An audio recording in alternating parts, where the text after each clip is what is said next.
Pernah kebayang nggak sih sebuah Indonesia di mana semua urusan pemerintahan bisa selesai langsung dari genggaman tangan, tanpa antri, tanpa birokrasi yang ribet? Nah, itulah inti dari sebuah rencana induk 20 tahun yang super ambisius.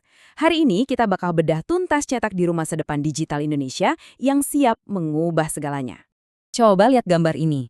Ini bukan cuma soal gedung-gedung canggih ya, ini soal visi. Sebuah visi di mana teknologi itu bukan cuma jadi alat, tapi benar-benar jadi motor penggerak utama cara pemerintah melayani warganya.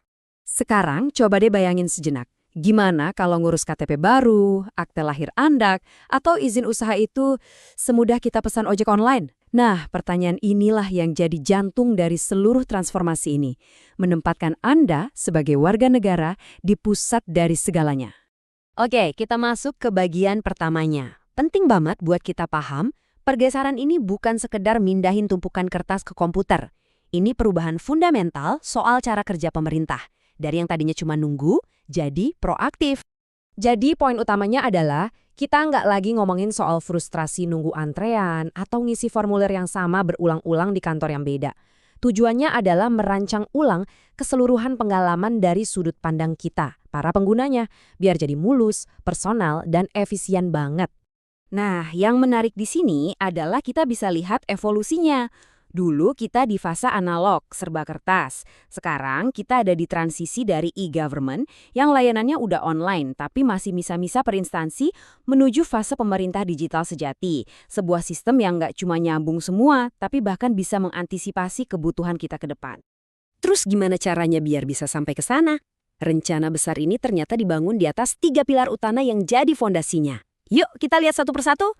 Pilar pertama ini intinya mengubah cara berpikir total. Semua layanan harus dirancang dari kacamata kita sebagai pengguna. Inilah yang disebut human-centric design. Dan hasil akhirnya adalah apa yang mereka sebut zero government bureaucracy, di mana proses yang berbelit-belit itu hilang, digantiin sama otomatisasi yang cerdas. Kutipan ini benar-benar pas banget ngegambarin tujuannya. Bayangin, bukan lagi kita yang harus pusing-pusing nyesuaiin diri sama birokrasi, justru sebaliknya, layanan pemerintah yang secara pintar beradaptasi dengan momen-momen penting di hidup kita. Dari mulai kelahiran, sekolah, cari kerja, sampai nanti pensiun.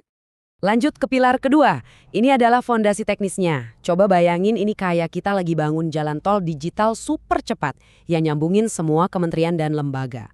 Fondasi inilah yang disebut infrastruktur publik digital atau IPD yang nanti akan diurus oleh satu unit teknologi pemerintah khusus bernama GovTech. Dan jalan tol digital ini punya 3 jalur utama. Pertama, bakal ada identitas digital tunggal yang aman buat kita semua.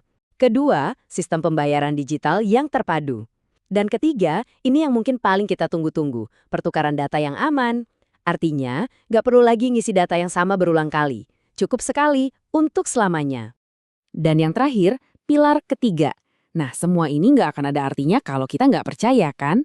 Pilar ini adalah soal kedaulatan digital dan keamanan siber. Ini adalah jaminan kalau data-data penting negara dan data pribadi kita semua itu aman dan Indonesia punya kendali penuh atas sistem digitalnya. Jadi, ini benar-benar nggak bisa ditawar lagi. Keamanan siber itu bukan lagi cuma urusan teknis di ruang server, tapi udah jadi syarat mutlak untuk membangun kepercayaan publik. Dan kepercayaan inilah yang akan jadi penentu berhasil atau tidaknya seluruh program ini. Tentu aja, rencana sebesar ini nggak muncul gitu aja dari nol. Indonesia juga secara cermat belajar dari negara-negara lain yang udah lebih dulu sukses di bidang ini. Yuk kita intip siapa aja gurunya. Dari Singapura, kita belajar pentingnya visi jangka panjang yang jelas. Dari India, kita lihat betapa kuatnya kalau punya identitas digital tunggal sebagai fondasi. Dan dari Uni Emirat Arab, kita bisa terinspirasi sama komitmen radikal mereka buat memangkas birokrasi sampai habis. Ini semua bukti nyata kalau tujuan besar Indonesia ini sangat mungkin dicapai. Oke, setelah kita lihat rencananya, inspirasinya, sekarang pertanyaannya, kenapa sih ini semua penting banget buat masa depan Indonesia? Nah, ini dia intinya. Pada akhirnya, ini semua bukan soal teknologi canggih doang. Teknologi itu cuma alat. Tujuan sebenarnya adalah meningkatkan kualitas hidup kita semua, menciptakan pemerintahan yang efisien dan adil, dan membangun fondasi biar bangsa kita jadi lebih sejahtera dan kompetitif di panggung dunia. Perlu bukti nyata dampaknya? Lihat angka ini, $41 miliar Itulah jumlah uang yang berhasil dihemat oleh India berkat infrastruktur publik digital mereka. Cuma dari program bantuan sosial aja. Mereka bisa memangkas korupsi dan kebocoran dana. Sekarang, coba bayangkan potensi efisiensi yang sama kalau diterapkan di Indonesia. Jadi pada dasarnya, rencana pemerintah digital ini adalah tulang punggung untuk mewujudkan visi besar bangsa kita, yaitu Indonesia Emas 2045. Tanpa fondasi digital yang kuat ini, visi tersebut akan jauh lebih sulit untuk kita capai. Tentu saja ini adalah sebuah perjalanan panjang. Ini maraton bukan lari sprint yang butuh komitmen kita semua.